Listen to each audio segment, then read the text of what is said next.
which is really, really handy, by the way.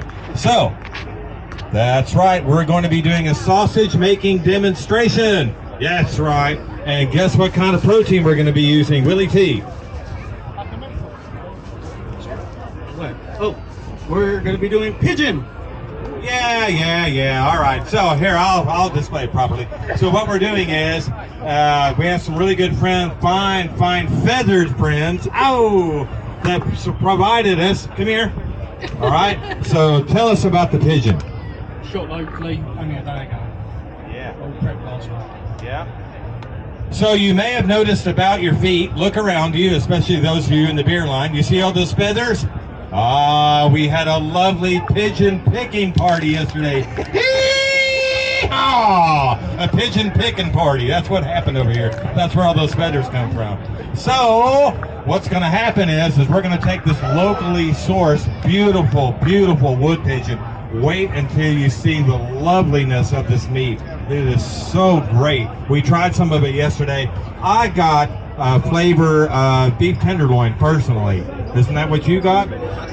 Yeah, with a little bit of gamey to it, but not much. So we're going to take this pigeon and we're going to turn it into a Texas-based sausage. Ooh! So that's what's going to happen today. I'm going to show you kind of briefly the ins and outs of how to put it together, right?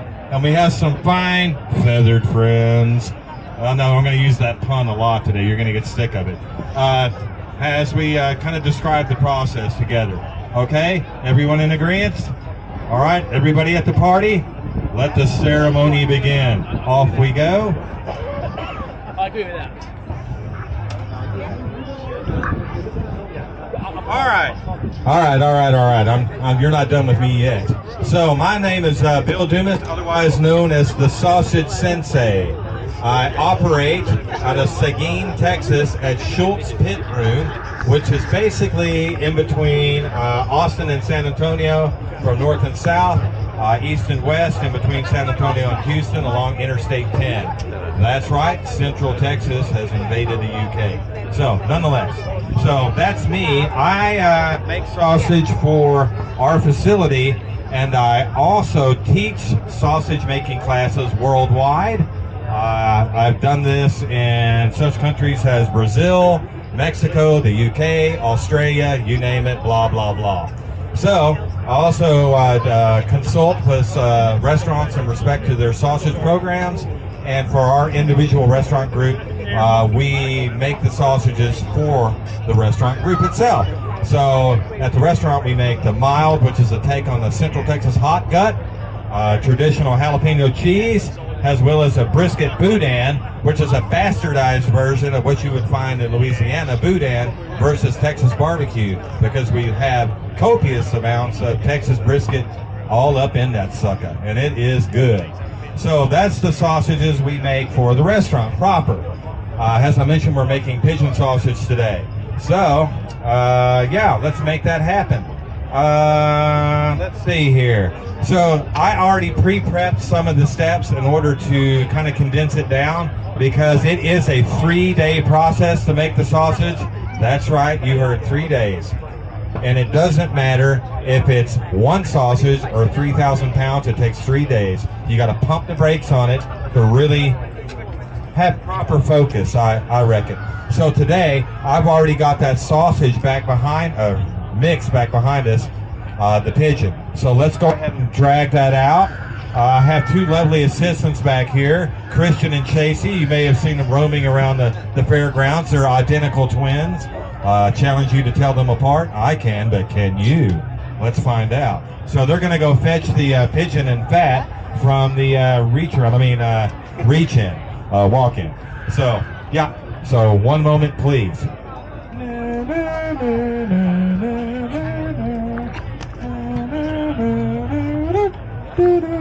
Oh, look, it's here. Oh, look, it's Christian and Chasey. Yay! Woo! Christian and Chasey. Oh, yeah. Get some. All right, so here we go, guys. Here we have the pigeon. So you see the lovely, hey, guys, kind of walk this around the crowd real quick, would you? So walk this around the crowd so you guys can lay eyes on it. Don't touch it, though. So you can see the lovely nature of that pigeon. Well, what we have to think about is that pigeon, that breast meat is a working muscle, or actually two muscle groups along that keel bone, right? So that means that muscle is going to have a lot of blood flow to it. It's a working muscle. That's the reason why it has that lovely color to it. But consequently, that also means it's going to be very lean. So what we have in here is we have 70-30 ratio. That's 7 pounds of pigeon to 3 pounds. I know it's imperial measurements. You do the math in your head. So it's 7 pounds of pigeon to 3 pounds of pork fat, a combination of pork fat and beef fat. That will bring the mixture up to the appropriate nature that it needs to be. How many people have ever cut into a sausage and it just dry as a bone? I know I have. Well, this is not going to be that way. You have to have the proper amount of fat for moisture, for umami, that's taste and flavor, and for moisture. I reckon this is going to have everything that we need right here. Now, as I mentioned, I already prepped this out ahead of time, so these measurements are true. 7 pounds of pigeon, about 1.5 pounds of beef fat to 1.5 pounds of pork fat. Now, I applied the salts, plural. Now, how many people know what kind of salt is available here? Well, you know that. Hello. Maldon. This is really good salt. So, man, it's lovely. It melts really nice and smoothly across the palate, and it has a really nice, even, smooth taste. A little minerally. I love it. But this is not the salt I used. I did use Maldon salt in the profile, but the one I used is what I reckon to be a new product on the Maldon line, which is the Maldon garlic sea salt. Yep, that's right, Maldon garlic sea salt. This has enough garlic to kill any vampire within the 50-mile radius, I guarantee you. Because I like to use garlic irresponsibly. Don't you? I know I do. So, we have a ratio of the Maldon sea salt as well as our old friend prog powder, otherwise known as 6.25% sodium nitrite. That is a nitrite. Gee, Wally, why did you put a white nitrite in there? Well, this is for color retention as well as umami. This promotes smoke notes and flavors, and it's also for color retention. You gotta figure this is the same salt that you use to make corned beef, bacon, and the like. Lacking this salt, you wouldn't have any of that. So this has got all of that in the party, plus one more thing that is uniquely Central Texan. We also like to use copious amounts of black pepper. I reckon that black pepper is the 9th food group. I love black pepper. I love the potency and pungency that it provides. It's a little back end of a punch of flavor. And it's also indicative of Central Texas brisket, right? That black pepper. You wouldn't have proper smoked brisket without black pepper, would you? Well, you wouldn't have proper sausage without black pepper either. Trust me. So that's all in the party right here. So what we're going to do together, collaboratively, is we are going to put all of this together. How are we going to do that? Well, I'm glad you asked. So what we're going to do is we're going to put it through the grinder, this grinder right here. So this grinder was provided to me by the wonderful folks over in the back corner, Pro Smoke. So hats off to Ollie and the boys over there at Pro Smoke for the brand new grinder right here. We're going to pass this product that we've already measured out, and we're going to put the head on. This is called a head, right? Attached to the head, you see that little plate with all the little holes in it? All right, that's a 6 millimeter or 1/4 inch plate. That produces a very coarse grind that's indicative of Central Texas. Spoiler alert, I hate emulsified sausages, i.e. hot dogs and bolognas. No sir, that's not my jam. How many people have already had the Frito pie sausage today? Did you make note of the coarseness of grind? Quite lovely, wasn't it? So that's indicative of Central Texas sausage. You ain't got to fall in love with it. Just hit it and quit it. Grind it only one time. All right? Hit it and quit it. So we're going to grind it once with the 6 millimeter or 1/4 inch plate. Smoke and Willi T, will you put that sucker together? And by the way, this locks it in place. So, how many of y'all saw Smokeand Willi T on the main stage earlier? Anybody? Hands up. He did a great job, didn't he? Yep. Hats off to Smokeand Willi T. So sometimes you kind of have to wiggle that back and forth to kind of get it to lock this way. All right. Sometimes it's a little finicky. Kind of fits on only one way. All right. He's working with it. In the meantime, while he's fiddling with that, are there any questions or comments or concerns thus far? Yes. The nitrite? I've done corned beef using celery as natural nitrite. Yes. Do that? That's an excellent question. She brought up an excellent question. The question was, if you did not want to use the sodium nitrite, could you use a naturally occurring nitrite, i.e. ground celery? Absolutely, yes you can. Celery, as well as beetroot powder, are both naturally known nitrites. However, also bear in mind that they also impart flavor, individual flavor, whereas the prog powder or nitrite does not. Good question. Excellent question, as a matter of fact. Any other questions while we're putting this guy together? All right. Questions, comments, concerns? All right, here we go. He's getting it in there. Sometimes these machines can be a little fiddly, but they only fit together one way.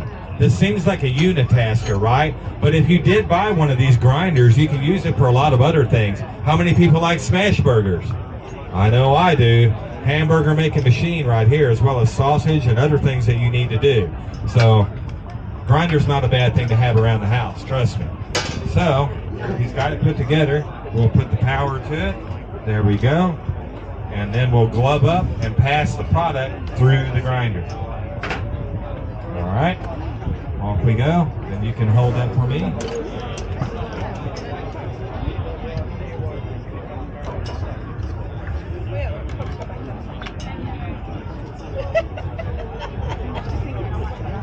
All right, now what I'm going to do is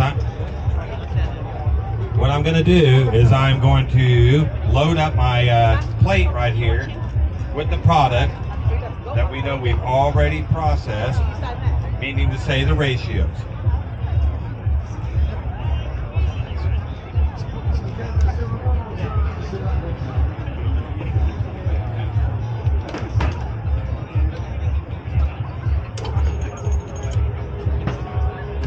All right, now I'm not real concerned about putting meat to fat separately. I'm just going to start throwing it in there, and I got to act quickly because the heat from this environment,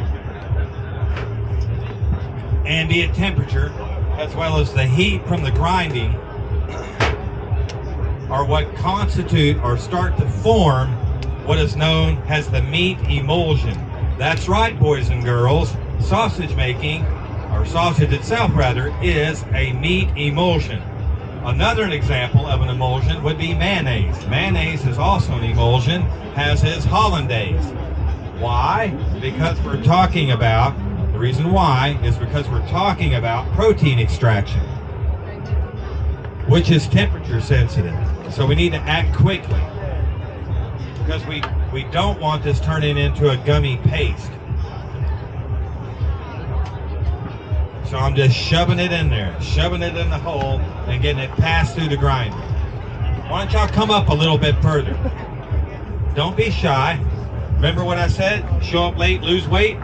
That applies to this too. Now I want you to make note, as the product is being passed through the grinder, the color of the product itself. Y'all see that, how deep dark red it is? We'll walk it around too for those of you in the back. Shove it in there, be quick, because heat is acting on it right now. So, we gotta be quick. So give me just a second. You're not gonna hear me talk for a second, because I'm gonna try and concentrate on this and get this pushed through.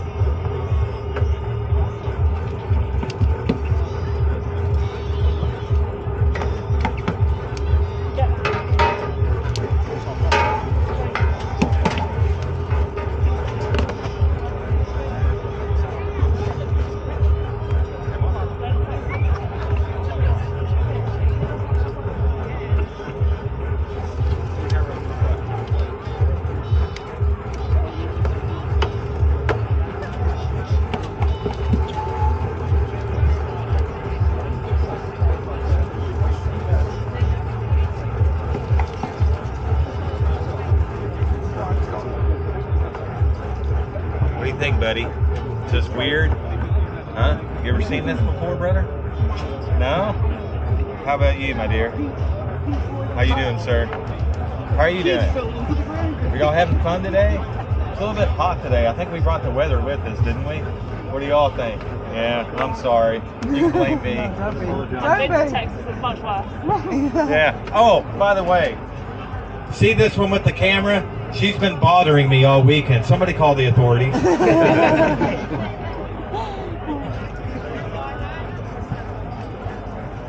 Actually, she's a real sweetheart. Good people.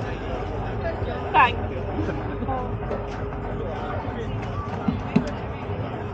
Have you got a rub on that meat before you put it through the mincer? Sir? Have you got a rub on that meat before you put it through the mincer? Okay, the question was, do I have a rub on that meat before I put it through the mincer? No. We have a measured amount of salt. That's the Maldon salt and the pink cure salt. That's a rate of 1.4% versus the weight of the product. So it's the Maldon salt and the pink cure salt and the black pepper only. That constitutes our cure.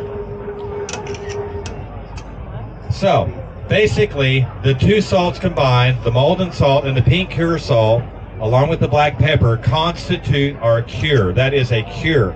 What that does is the salts ionize and liquefy. It's essentially a dry brine, right? And those salts will pull further into the protein group. I prefer to let this set overnight, which basically constitutes the 3-day process. So yesterday, that is what happened. Everything was measured out and put together, and that cured. So that's day 1. Day 2 is today. And today, we're going to grind it, we're going to bind it, which means emulsify it, the mixture, case it, and then link it. We're going to let it rest overnight, and then tomorrow morning, it goes back into the smoker, and it smokes, basically, to condition the casings. More on that later, okay? We're going to apply the seasonings whenever we emulsify or quote-unquote bind up the product. Right, Russ? That's what's happening. So that's where we're at right now. So, you might be asking yourself, gee, Wally, what does it look like right now? Well, gee, Beeve, I'll show you. Okay. So, if you'll notice, that this product has already gotten gummy, tacky, and sticky. You see that? You see that? It's got the J-Lo wiggle from the Selena era, not the Fly Girl era. You see that? So basically speaking, we know that this product has started the emulsifying process because of the ambient heat and frictional heat from this grinder. And also because the formulations, meats and fats, the salts are accurate. So we know that. But the problem is we've heated it up. Now we got to get it cold again and quickly. So that's where you come into play. Get that back in the walk-in. Yep. Wait a minute. The appropriate response is, yes, master. Yes, master.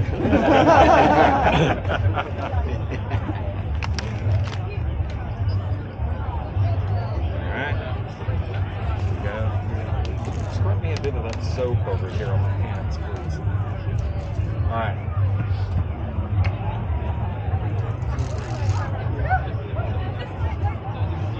Open the spigot.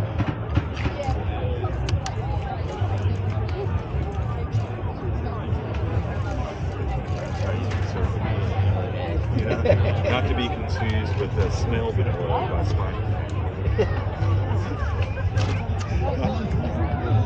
All right, so I had to wash my hands for just a minute, so now I'm back with you.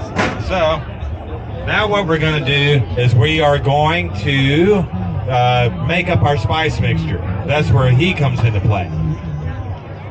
So let me grab a couple things. What we need to do is to be as accurate as possible. So what we're going to do is we're going to grab our handy dandy drug dealer scale, this one. This is the Sinaloan version, not the pinche Mazatlan version. So this is the drug dealer scale. We're going to accurately weigh out our spices by the gram, not imperial measurements, not volumetric slop, because by the gram is infinitely more accurate. and accuracy counts if we want every sausage to be exactly the same, nose to tail, day in, day out. So we are going to accurately weigh out our seasonings, like right now, and off we go. Let me get her set up and zeroed out so we're not weighing the tub, and off we go. So there you go. Now we have a special guest in the house. Yeah, that's right. We got Russ from Smokey Rebel here. Woo! Get some. So we're going to apply one of his beautiful seasonings, for which we've already used in our Texas Frito chili pie sausage. I'm going to give him just a moment of airtime to describe not only himself, right? Do you like long, slow walks on the beach? Oh yeah, with you, dude. And oh, that's lovely. What's your favorite color? green. What is your quest? My quest? Pigeon. Oh, very nice. So, anyway, describe yourself and your company and the product for which we'll be using. Here's the mic. Hello, everyone. I'm from Kent, and I've been kidnapped by these guys. They're got me to ransom. But anyway, no, we're having a great time and a blast. So, yesterday we went through the whole process of plugging the pigeons, and we're now professional pigeon pluckers. But yeah, getting back to me, Smokey Rebel is a raccoon, he's not me, and we do spices for your barbecue and kitchen, and we make our own grills, all designed by us in sunny Kent. So yeah, if you've ever been to Kent, it's not great, but it's home. Yeah, so this spice here we've got has got ancho, chipotle, there's a bit of celery in there. We've got some paprika, salt, pepper, and a couple of other secret ingredients. With our spices, we only use the best, and we're not just saying that as a sales point, so you don't need a lot of it. They are A grade, so when we ship them in, we put them in the can, so they are literally sealed forever, and they'll last forever in that can. And not only that, if we had them in the normal plastic, this sunlight deteriorates the colour, so that keeps the colour and it's cool. And I look like Tom Cruise, or I do when I look in the mirror, so that's what Smokey's based on there. That's why I sort of like pinched him. So it's Smokey Maverick.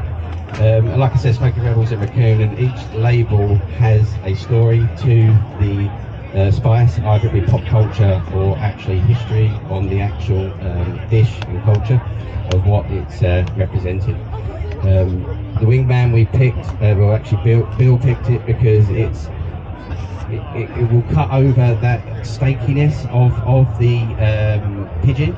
So I see like pigeon as steak on wings, and once you eat these sausages you will be looking at wood pigeons very differently, and you'll be wondering how you can nab a few, because they literally are steak on wings, and it's the best. And when we got the call to get the pigeons for some squab, we were we answered the call, and it was our pleasure.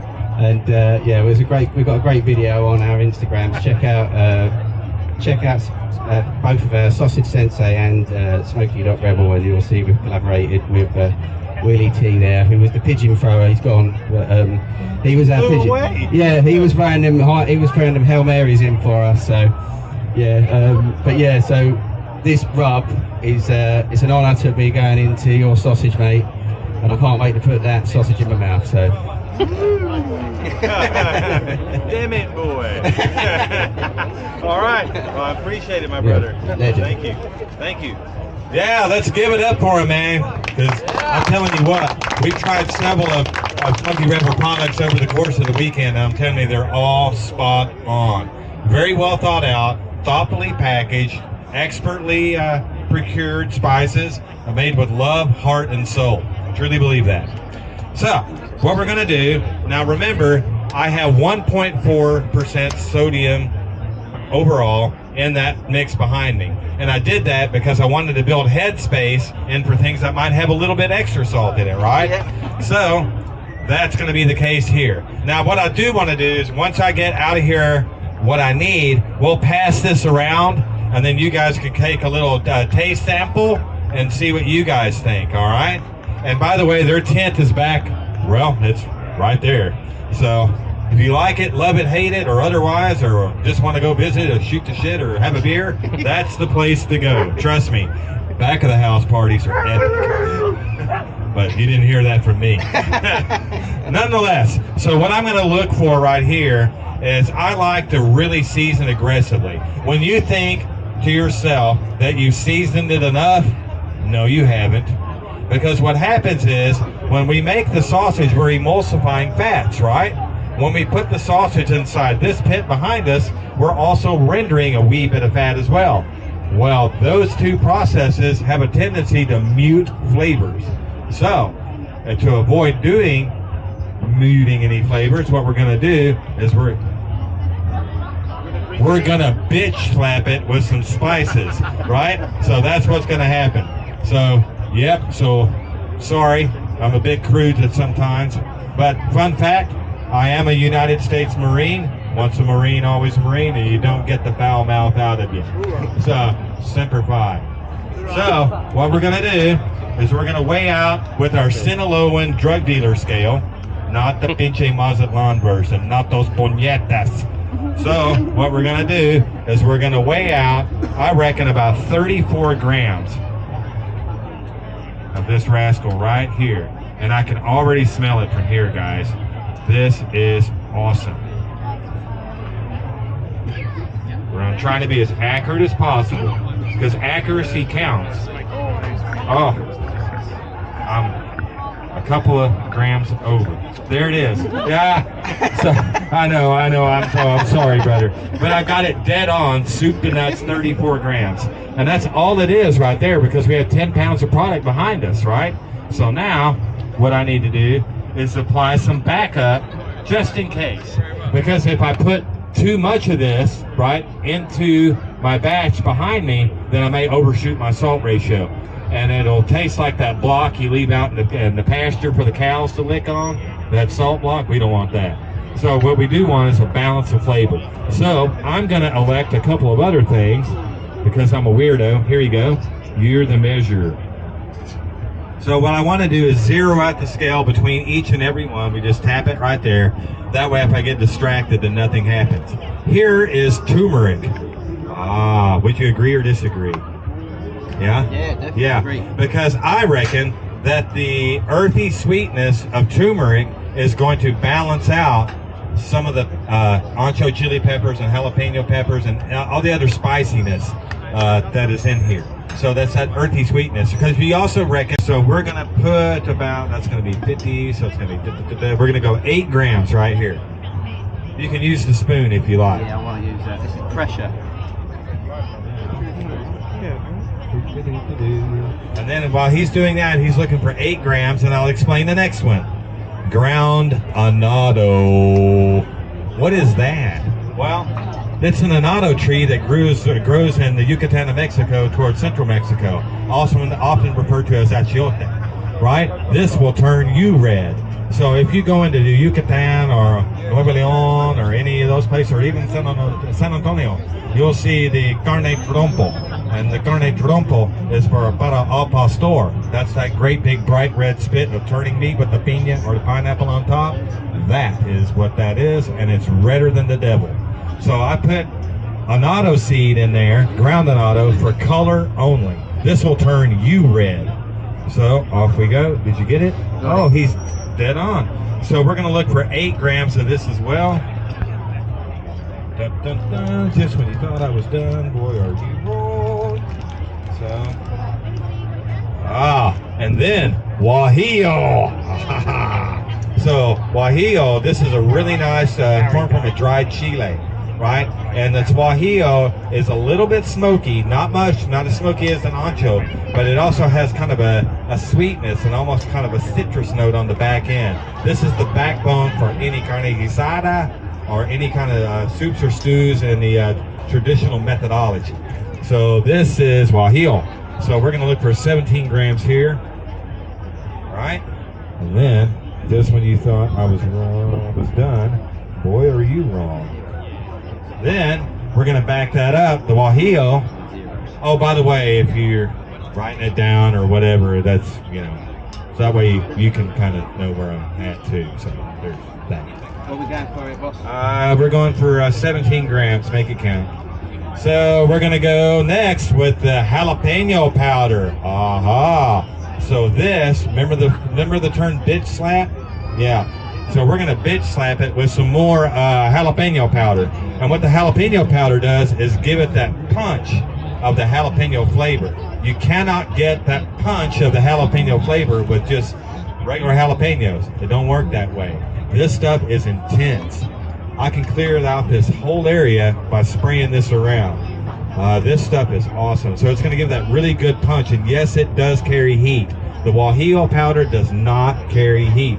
Jalapeno powder, yeah, it carries heat. So you got to be careful with this. So we're only going to go with about 8 grams of the jalapeno powder. All right. This is where you get to have fun, guys. You can really be a mad scientist and really go to town and create something really goofy and crazy. Just the way it is. So the next one is garlic granules. All right. So one thing I wanted to point out, the reason why I use dried spices as opposed to fresh spices in the kitchen in Chefland, it applies to the old 3-to-1 rule. It would take 3 parts of fresh garlic, for example, to equal 1 part of dried powdered garlic in respect to potency, right? Especially when it comes to heat retention as it's being cooked. So, not only that, but I like to be consistent. Weighing by the gram keeps me consistent also. Sausage also hates moisture. If I put a bunch of moist, fresh seasonings in there, it will break the emulsion. So, let's just see what we have in there. Pour all of that in there. All of that? All that. We're going to see what we have. So, let's see. Wait a minute. Let's go to Vegas. Y'all see that? Let's make a deal. So, y'all see that? How many grams do you think that is? You. Do you think that's 4? I'm going to go with 7. 7 grams, right? Let's see who wins. All right? Whoever loses has to buy a beer. Got it? Deal? Okay, good. All right, let's weigh it out and see if she's wrong. I bet she's going to owe me a beer. Let's find out.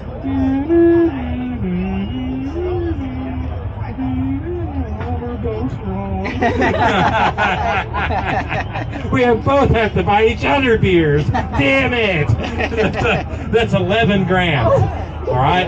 I like to use garlic irresponsibly. Typically, I'll probably put more, but I think we're going to be okay right there. So that's pretty much going to comprise the seasonings for this batch of sausage. So what I'll do is kind of pass it around both and let you guys kind of visually inspect it, smell it, things of that nature. Don't spill my seasonings I just measured out, though. Then we're going to get very angry. Here's this guy for you guys. Very angry. That look. Well, he asked, was that measurement from here? Yes. You can based on just pass this guy around if you guys want. Experience over years. Yeah. Right? So that was a major part in Yeah. this one. Yeah. So that is. After knowing what works and what doesn't work. Yeah, exactly. So, but that's where the fun begins, because then from here you can become the mad scientist, right? And discover what works and what doesn't work. So we've got that weighed out. Now we have to apply our dried milk powder. All right. So this is dried milk powder. The dried milk powder is a protein binder. All this does is make the sausage more sticky, gummy, and tacky, and retains moisture. This is dried milk powder. There's not enough lactose in this to harm those that are lactose intolerant. That'd be like pissing in a swimming pool. You admit it, you've done that before. Right? No? All right. So, nonetheless, this is dried milk powder. We're going to also weigh this out by the gram. All right? So, who's got a calculator on it? Anybody? Got a calculator? Here, work up. So, what's 185 divided by 185 divided by 4. Sir? Indeed, All right. We're almost there, boys and girls. Are y'all having any fun at all? It was just like watching paint dry or grass grow. What do y'all reckon? Here we go, guys. Huh? Yeah, well, you know. What do you do? Cheers. It does. And the boys are going to grab the mixture. All right. While we're walking the slurry around and the boys are grabbing the mixture, I will continue to heckle you and tell bad jokes. Right? No? Perhaps. All right. Any questions, comments, or concerns so far, guys? Yeah, he asked me what casings am I using. Excellent question. And I will tell you briefly and to get into more detail to bore you to tears in a moment. But right now, suffice it to say, what we're using is we are using natural hog casings, right? But we'll get into that in just a moment in greater detail to further bore you. Heard. So now we are going to pour said mixture into our mix. Let me move this tub out of the way for you, for your viewing pleasure.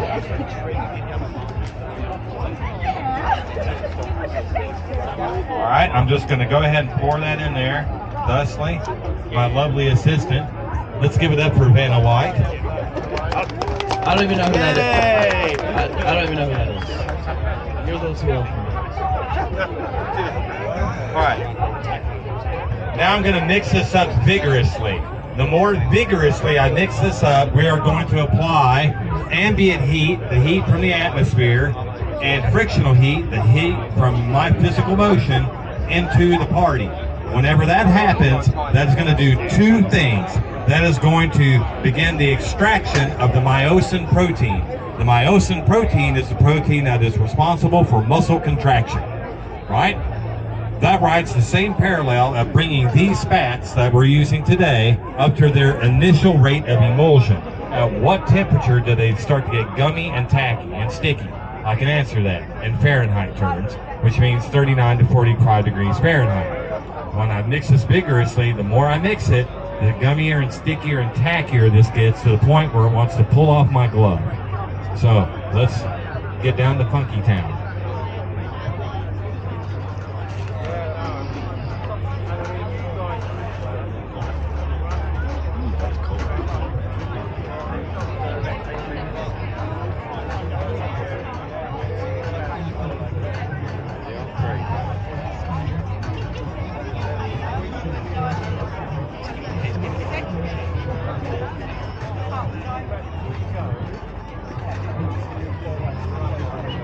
And we want to go round and round, side to side, corner to corner. So this is absolutely soup to nuts, evenly mixed. As I'm going along, I noticed that it was kind of loose and crumbly feeling. But as I'm going along, it's getting gummier and stickier and tackier. I don't know if you guys can see that from your angle. Can you?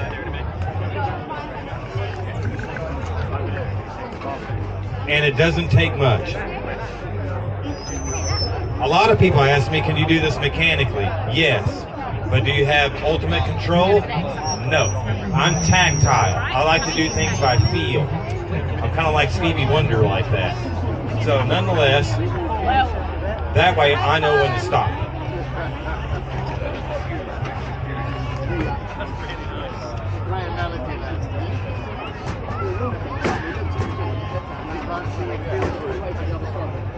Okay.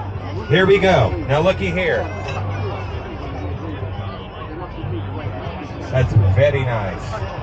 So now what we have now, once again, it looks like that J-Lo wiggle from the Selena era, not the Fly Girl era. So you see how that's kind of hard to pull apart and it looks gummy and sticky and tacky? Well, it is. And I don't know if you can see it, but there's white strands pulling away from the product. That's physically the myosin protein that we just extracted. This is ready to rumble, right? So this is ready to rumble like Jake the Snake versus Von Erichs, live at the Dallas Auditorium. Oh, not that. Okay. They won't get that reference. Nevertheless, I did.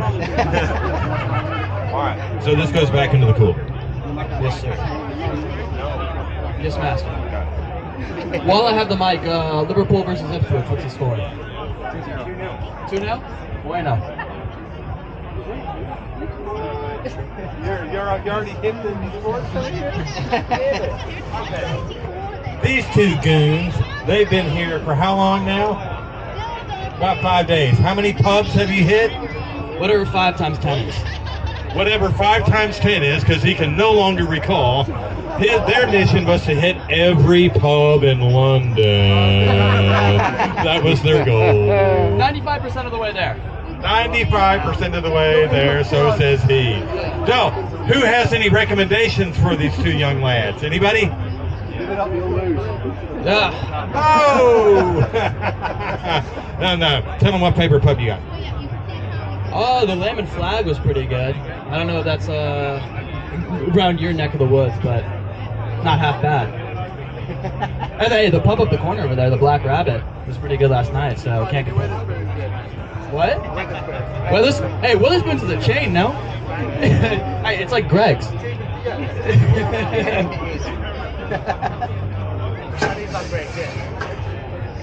All right. So now, keep going back into it.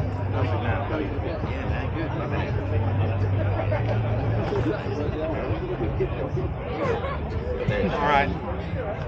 Cleanliness is next to godliness. I have a ways to go.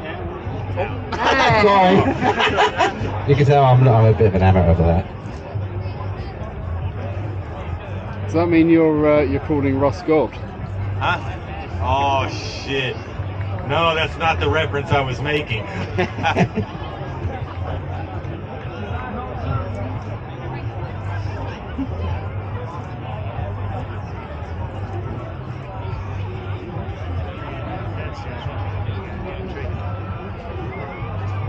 Oh, that's right. I have a bit of bad news. You guys have to sample a lot of wieners when we're done. So I have a bunch of them back behind us already pre-prepared, and you guys have to eat them. Yeah. It's different. It's the same, only different. Oh yeah. Another person worth making note of is my long-suffering wife, Kathy, back here. Let's give it up for Kathy for putting up with me for now on 15 years. What a saint, right? Kathy! All right, boys, ready for it? No, not ready for it. Hold on. Give me a second. All right, let's go to Casing Town.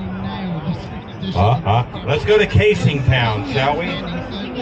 Oh, fresh beers. Cheers, Nostrovia, Prost.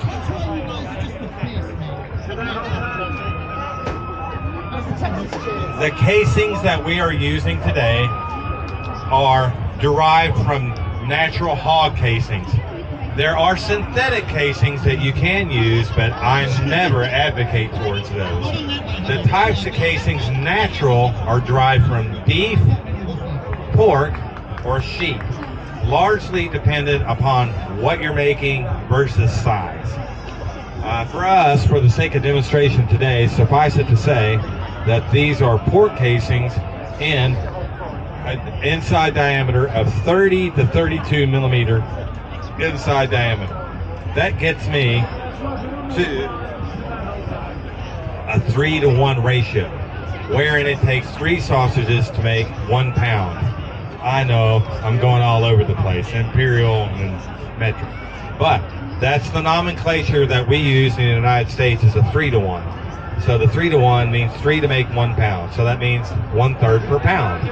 So you achieve that by gauging your casings appropriately of the correct size, right? So in this case, in order for me to achieve that weight, that catch weight, I'm at 30-32 millimeter natural hog casings. These hog casings come to you like this. So these come to you packed heavily in salt. So much salt that it tastes terrible. So you have to get the salt off of them. How do you get the salt off of these casings? Well, you get the salt off of there by soaking them in water. And we're just dumping these casings into a bucket of water and just filling up the bucket and walking away for a bit and then checking it, dumping, rinsing, dumping, rinsing. So how do you know when the salt is all gone? Taste it. It ain't gonna hurt you. So the salt is all gone off of these particular casings. And they're sitting in water, and I'll demonstrate how to use these guys correctly. So I'm just gonna waste not, want not, and reuse that water, make that go away. So these have already been rinsed clear. So as I mentioned, the natural casings come in beef, pork, and lamb, depending upon the size. Lamb is the smallest and the most spindly. So if you're going to operate like a traditional banger or a breakfast link or a beef jerky or a snack stick, it's probably going to be sheep casings. If you're like middle of the road, like Goldilocks and the Three Bears, like I am right here, then it's probably going to be pork casings. If you're large and gigantic, like Russ, then you're probably going to be a beef casing, right? Because now we're talking about saloons and salamis and different charcuterie cuts. But that's a completely different classification. Speaking of classifications, there's different classifications of sausage, and that would be fresh, cured, and fermented. Fresh would be what you find at your butcher. It looks raw. It is. It does not have a nitrite, nor is it smoked. Me, I'm in barbecue land, so I do use the nitrite and unsmoked. And then finally, there's the fermented, which is different charcuterie cuts like sopraset, like capadola, and so on, which have a natural bacteria therein. But you gotta know what you're doing with that. But moving on. So these have already been rinsed clear, and they're tied in a knot around a ring. And this black ring, you can just tell by a glance, or I can rather, if I can pull it up out of there. That black ring tells me that that is a 32 millimeter natural hog casing packed in salt. That's exactly what that tells me. So I know exactly what it is at a glance. So these have already been rinsed clear. So now we're going to grab our product and we're going to load our can, and we're going to go to casing and then linking man. All right. Questions, comments, concerns, guys? How do you find the end of the casing?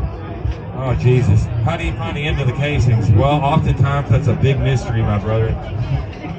You kind of have to fiddle around with it. In theory, the giant knot is tied around the ring, in theory.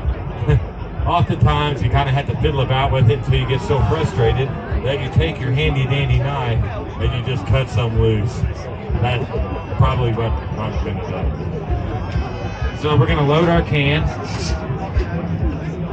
All right.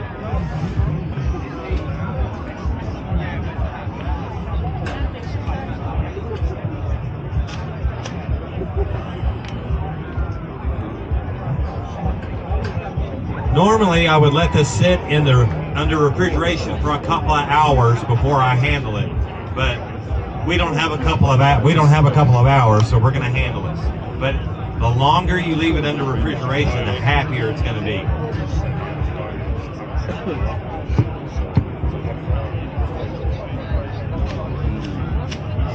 And we're going to pack it down into the can to eliminate any possibility of air pockets.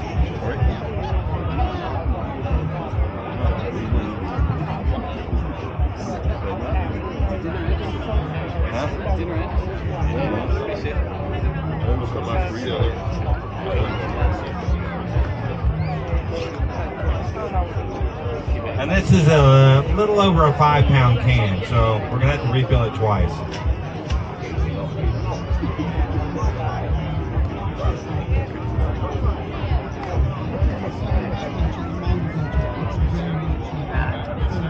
That's enough when we don't want to buy the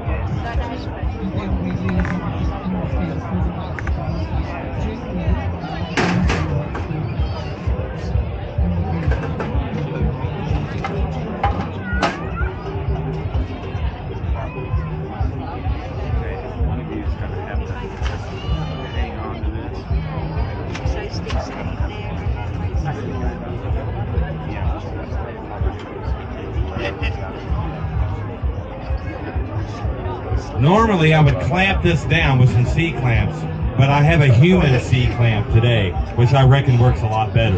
What do y'all think? Okay, cool. Yeah, exactly.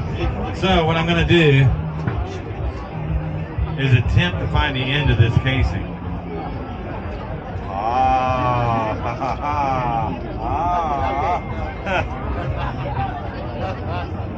Now I'm going to find the end of it, which is like finding the end of the water balloon or something else.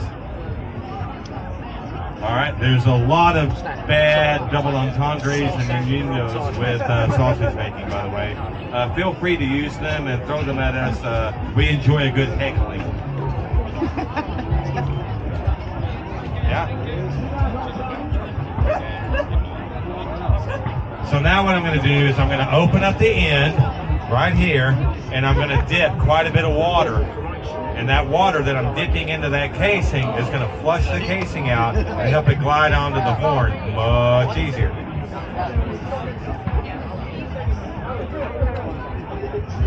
Is he telling y'all nasty stuff?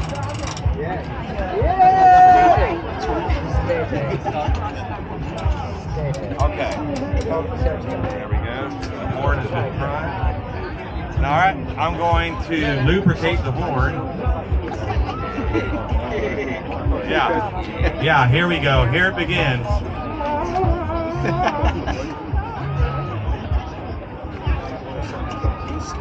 And I'm going to send the water pocket downstream. Stick it in there, Jay.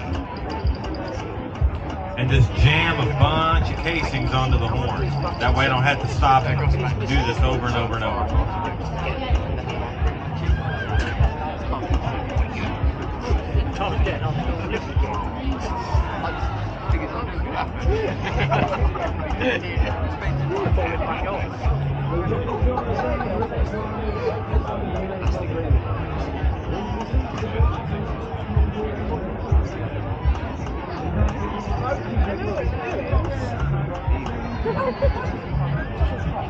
It's like, how long is this damn thing? That's what she asked last night. Oh! I got nothing. Oh, this is a tough crowd. I get no respect. My wife asked me the other day, take her to someplace she's never been. I said, why don't you try the kitchen?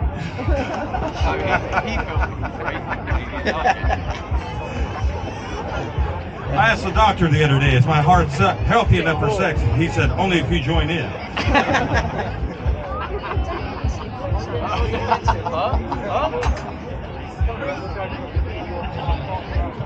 Yes, next bar.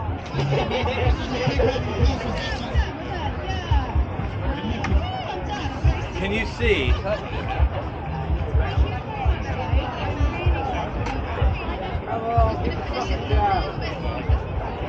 Who said that?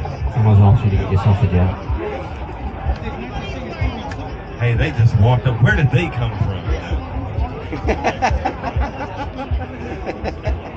All right, here we go. So now what I'm going to do is I'm going to apply a slight. I'm going to apply a slight amount of pressure on the upper third of this horn, right here where I'm pointing, right? And that's going to initiate the amount of pack inside this casing. If I just do this,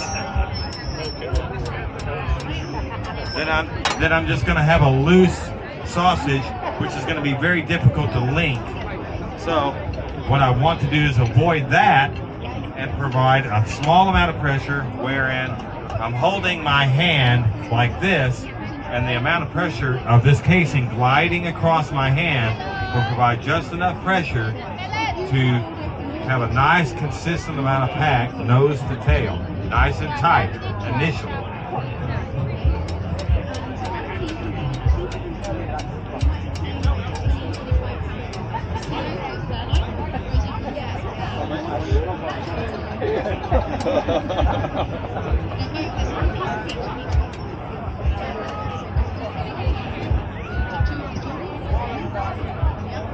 And that's kind of what I'm looking for right there. I want it to be even all the way down, nose to tail, right? So we look something like this, right?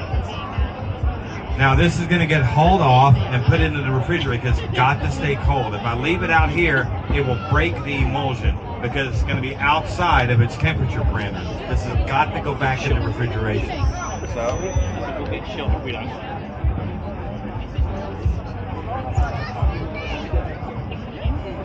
And I'm just going to keep going, rinse, lather, repeat until I keep going over and over and over until I get all this pumped through. Any volunteers from the audience? Come on.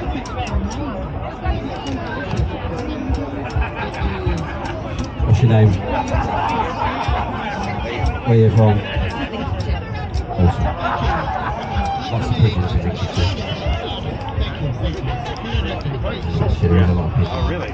So you're from where? Yeah. And there's a lot of pigeons? Yeah, tell them we're coming.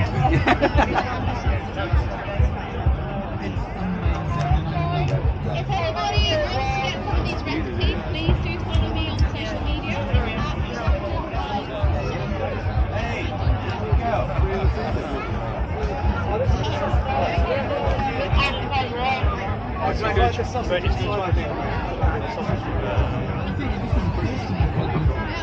By the way, you can wear gloves. I use chef hands. You notice I washed the shit out of my hands just a moment ago. So I'm real tactile, you know, kind of like Stevie Wonder or Ray Charles. So yeah, so that's how I roll. It just makes it easier for me.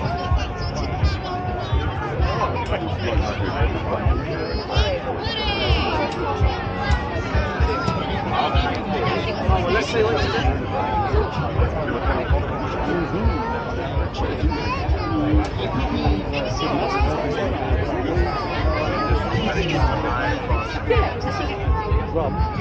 Let's go. Excuse me, it's not about you though. You're doing okay. I will have a look, see if there's something else, right? We're going to just keep looking, but I'll just go on everything. I think that's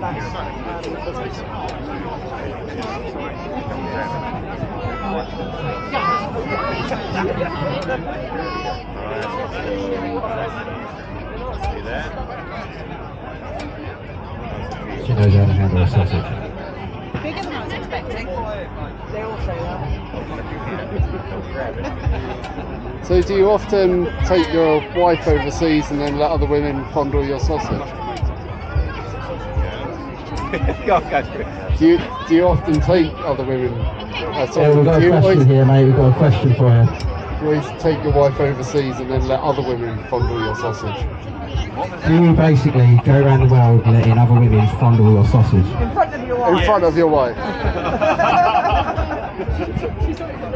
No speaking English.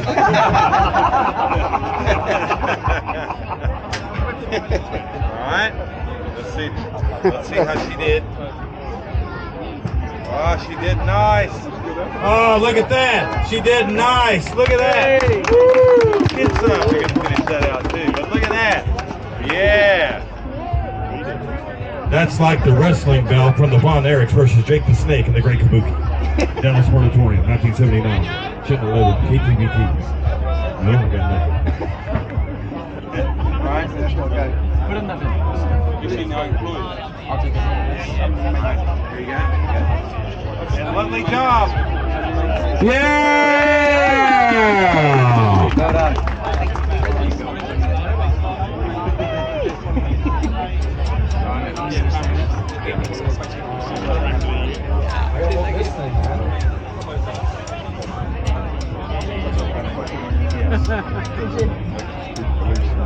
So who here has had anything like this before? Has anyone eaten pigeon before? What do you think of pigeon? Oh, it's lovely. Good, yeah. It is steak on wings. Pan fried, yeah. I mean, that is my favourite way of doing it, is pan fried. You can't beat it. The Bill's going to bring it to another level, so this will be unreal. Russ, how different is barbecue sausage compared to traditional? Yeah, I know what you're referring to. How different is traditional sausage? I know we had it at Central sausages. Completely different. So a Cumberland sausage is a herby, just a pork mince, and it doesn't have so much of the process in it.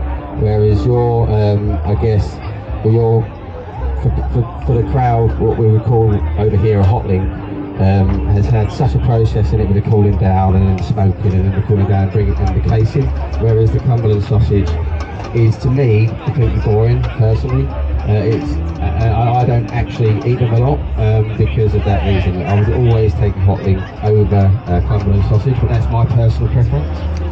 But they are popular here with English guys, but they're completely different. And then obviously what Bill's doing here is going to be on another level.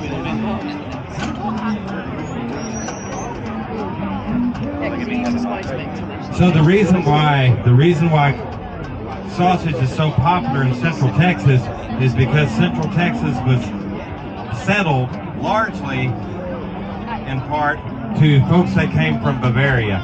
You got to remember, Central Texas was once Spanish colonial property.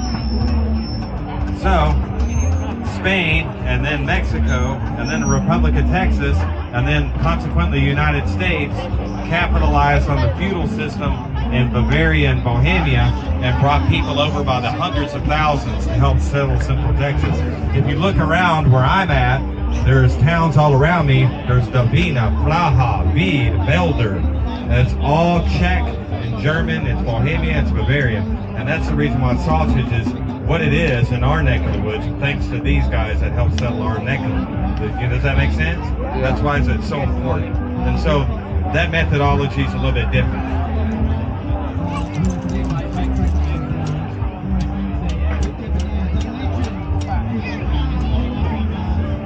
I think that's barbecue as well, right? Isn't it? I think it's 100%. Many cultures that's clashed, and the US and all this, Texas and the other states, they brought in the best of them cultures. Again, my personal opinion, and turned it into something else. And I think that's when you get something very unique and special. Is when you have that clash of cultures that come together.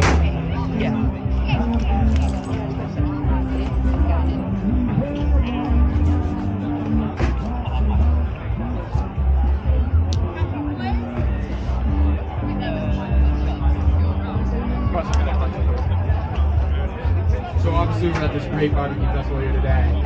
How popular has barbecue become in recent years? Is it something that you've seen gain a lot of traction just recently, or has it always kind of been so prevalent where I come from in Texas? Yeah, I think lockdown did it. Really, I think that's when people were forced to not go to your takeaways with what they were used to. Obviously, you had people that were doing it in small pockets. Me personally, I've been fire cooking for over 20 years, and that's because of my dad and his love of America. He took us out there at 10, and it was quite unique back then. But it's brilliant to see now everyone realising what barbecue is, and the age of discovery here. It pretty much is an age of discovery.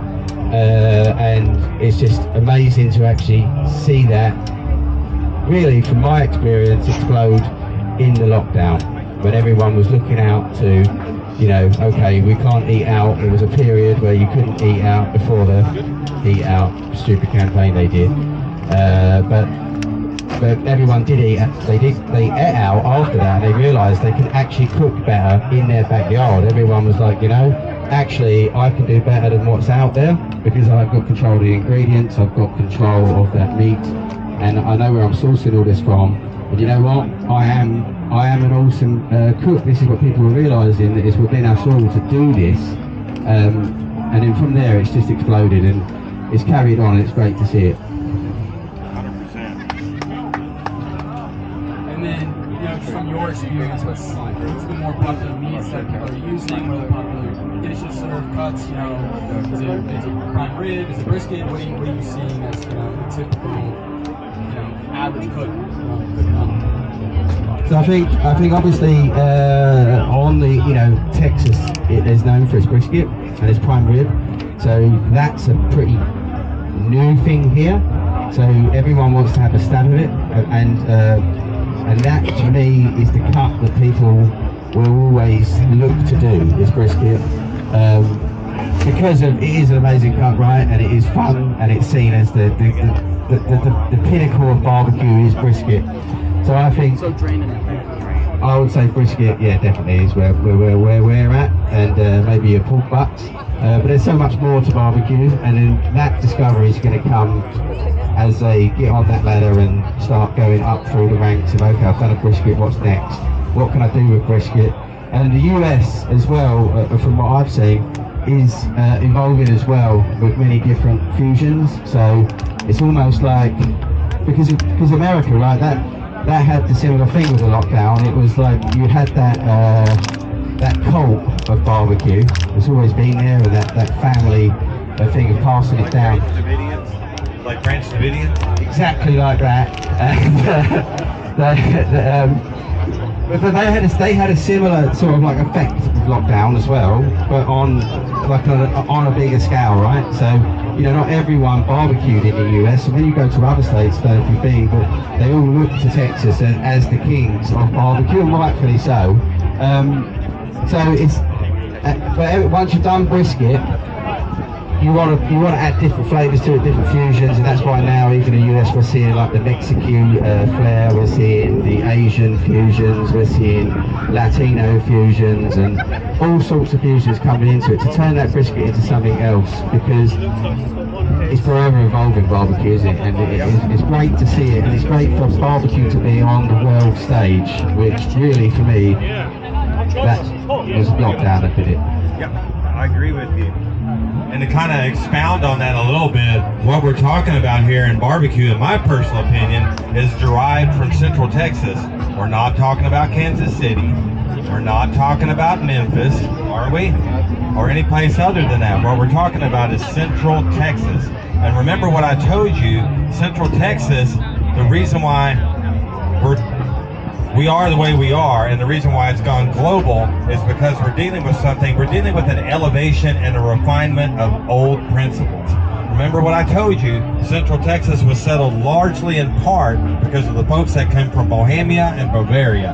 And what they did is they set up butcher shops in the days before refrigeration, using differing ingredients that they had to adapt to a different climate, which was very humid and hot.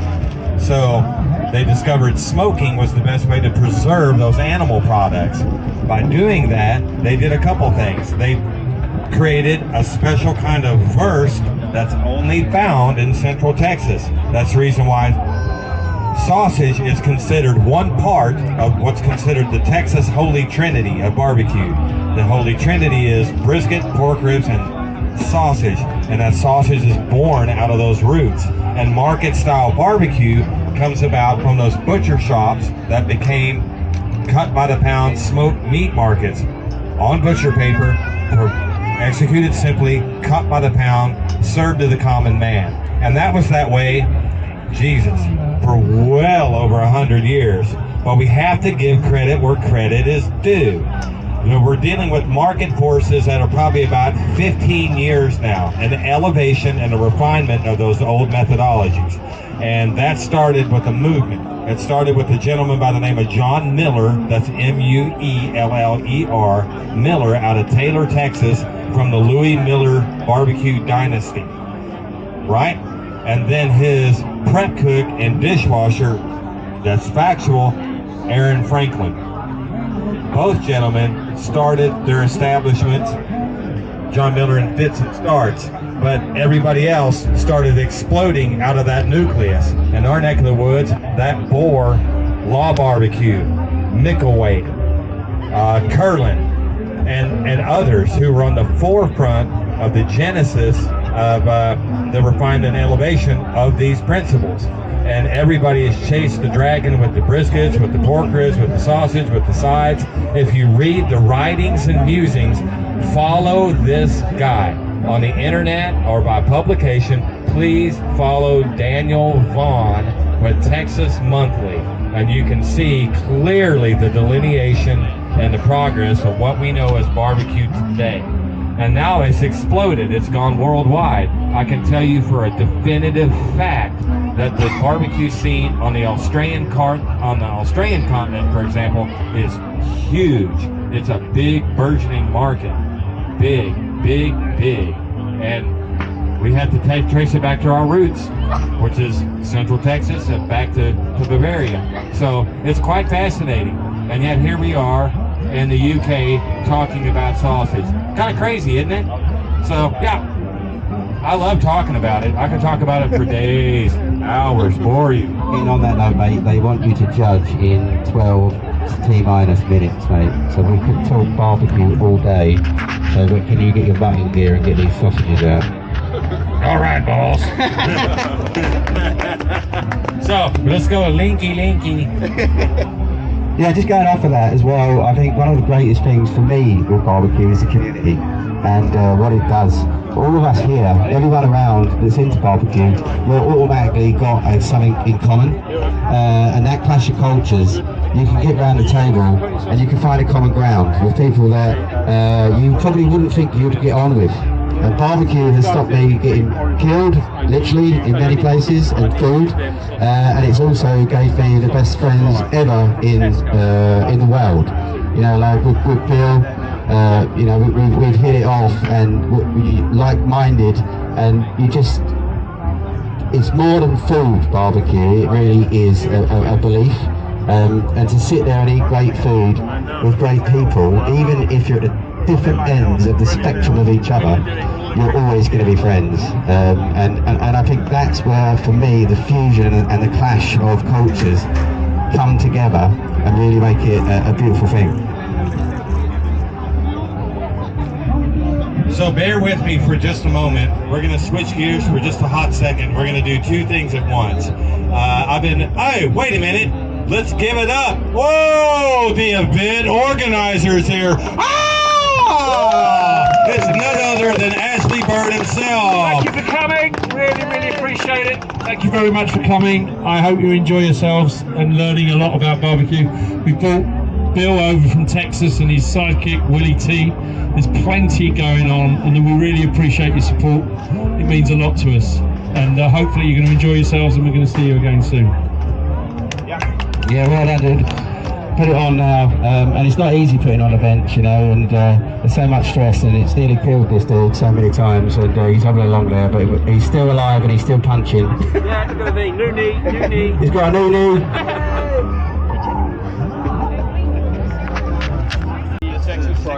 Yeah. Shot yesterday, pigeon. Who's hungry? Show up late, lose weight. That's right, boys and girls. It's time for some more sausage samples. So come on up for the Texas Frito pie sausage, and you get some now. If you order now, you get Jim Neighbors 12 Brothers Love Songs, and you also get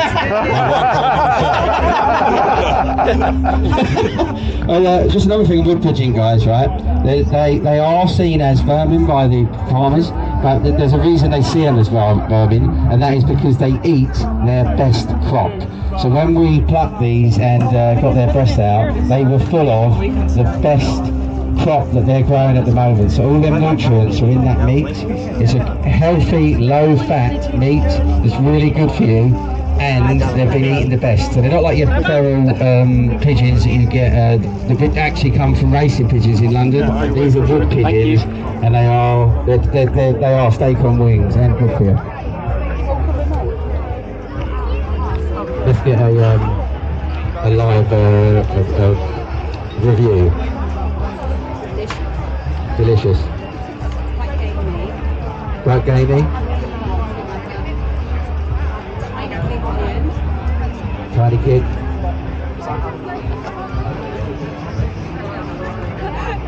Get him up, there's more coming. Get your elbows in, guys, again, because it's every man for himself and woman. Bloody is plenty.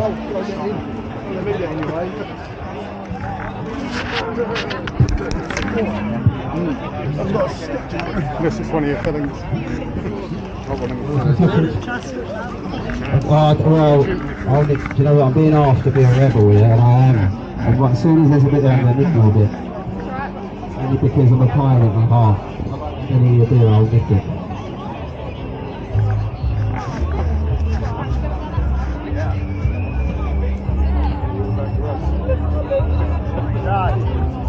Guys, I'm going down to the main stage in a minute. I've got 5-minute warning, so I'll nick that sausage, and then I'm going to be doing a demo down there doing skirt with holy jalapeno. So we'll turn around some skirt steak into some good eating with some salsa with the holy jalapeno. And the biggest lady is the sausage because she's asked me to make it, and I am guilty. There you go. Come on, don't waste it. This is the thing.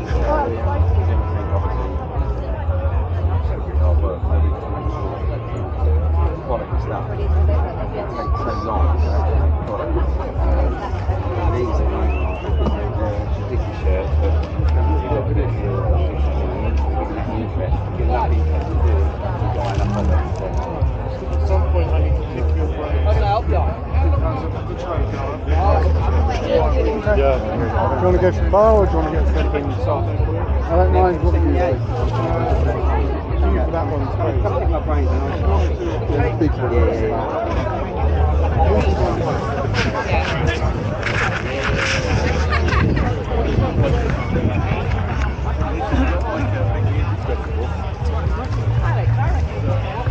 The ones he's talking to at the moment.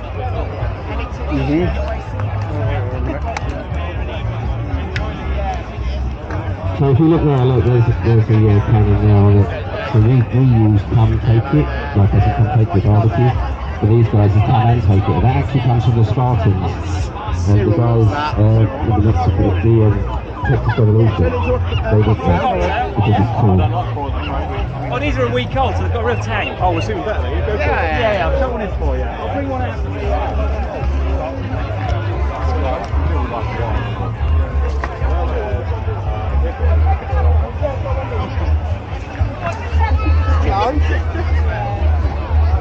Where the place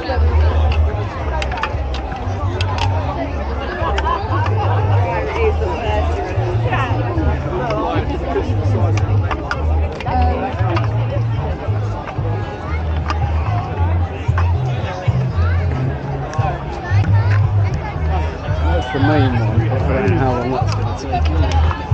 Big bar with big cube. Yeah.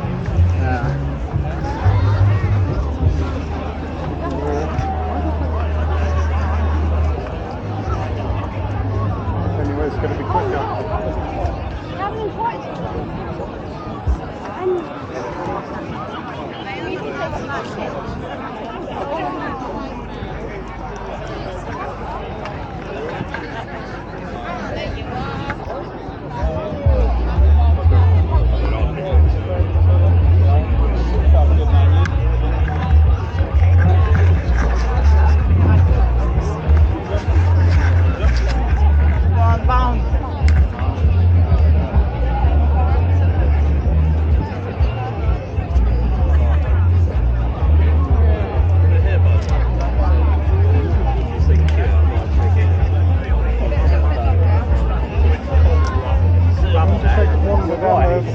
See if there's anyone selling drinks on that day that might be shorter.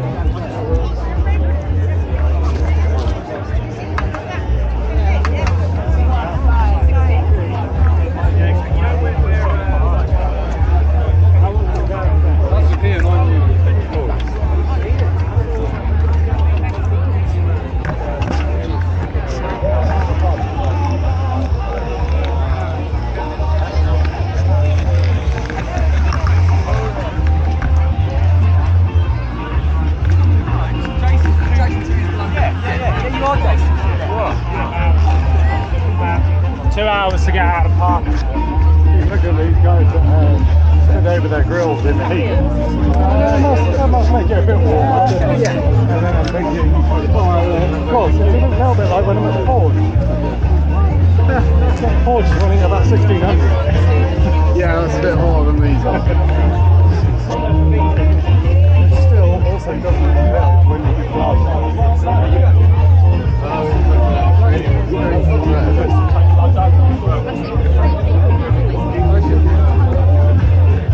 This might be good.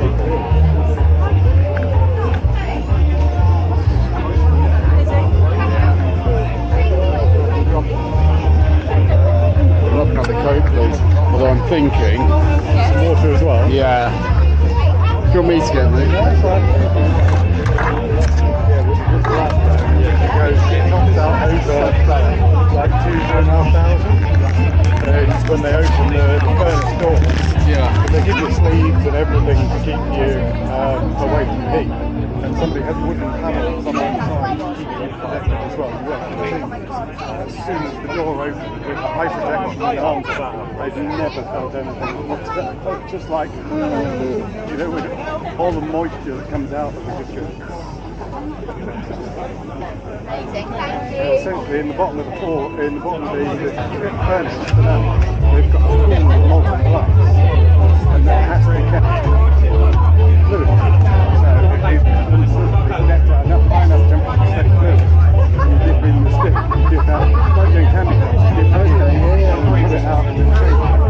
If you lose the top, or you lose the gas, then that just turns into a solid lump of glass. Can you reheat it, or only if you poured it out of the they like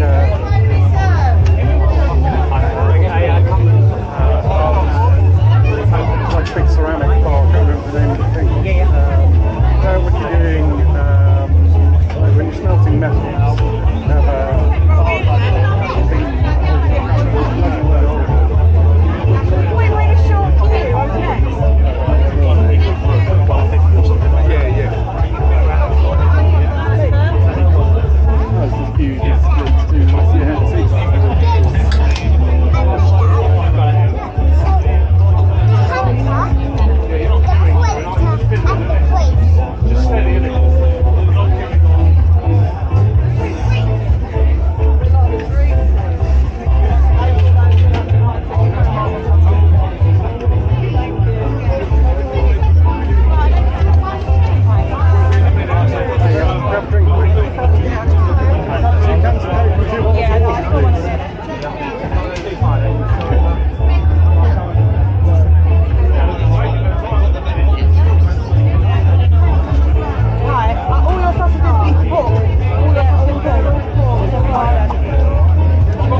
I brought water as well, but I didn't think to pick it up.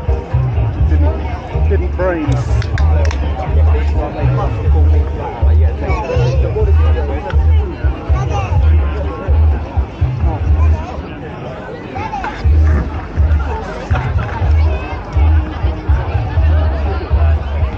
what time is it?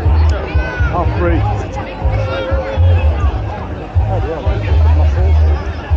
Woman on the grills. Oh yeah.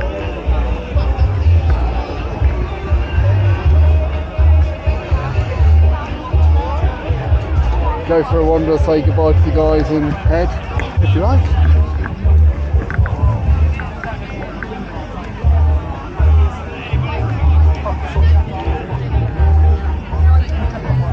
Unless you want to stay till later to see those. Hang on. Yeah. That's mate. You've got to drive back. Yeah, I'm not that close. I thought he was off the judge.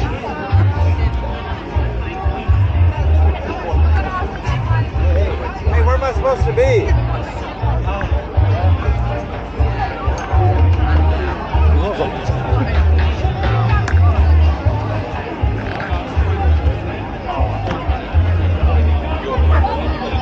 I really hate though when people are like, what was it you said, here's a microphone, it's like, yeah. I can be a cocky wanker from the sidelines, not with a microphone. When called upon. Yeah.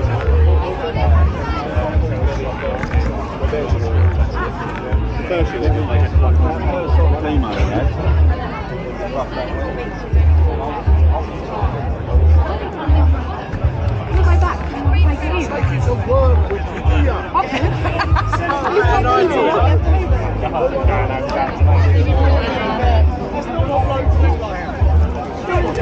is, I was planning for to get us something else to eat. Yeah. But all that sausage in me, I don't actually know in this heat. I don't actually know.